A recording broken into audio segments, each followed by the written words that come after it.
તો કોઈએ કીધું કે યુધિષ્ઠિર તમારી સભામાં દ્વારકાનાથ પોતે બિરાજે કે કોણ કે આ ઓલા પતરાવાળા ઉઠાવી હવે ઈ તો કે મારા મામાના દીકરા છે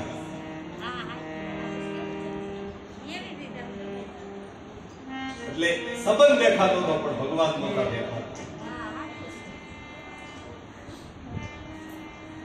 યુધિષ્ઠિર તમને એમ લાગે છે કે આ મોટા મોટા દુર્વાસા જેવા ઋષિ જે ક્યાંય જાય નહીં એ તમારા આંગણે ભોજન કરવા આવે છે અમતા નથી આવતા એ તો એનો પ્રભુ અહીંયા બિરાજે ને એટલે આવે છે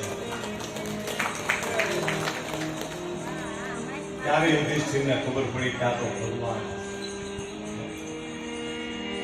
અને તમને ભગવાન દેખાશે નહીં કોઈ એવો વિચાર પણ નહીં કરતા કે હું મારા આંખે ભગવાનને ભાળું કારણ કે શબરીને ભગવાને રામે નવદા ભક્તિ આપીને ત્યારે ના પાડી દીધી હવે તમને કોઈને મારા રૂપ દેખાશે નહીં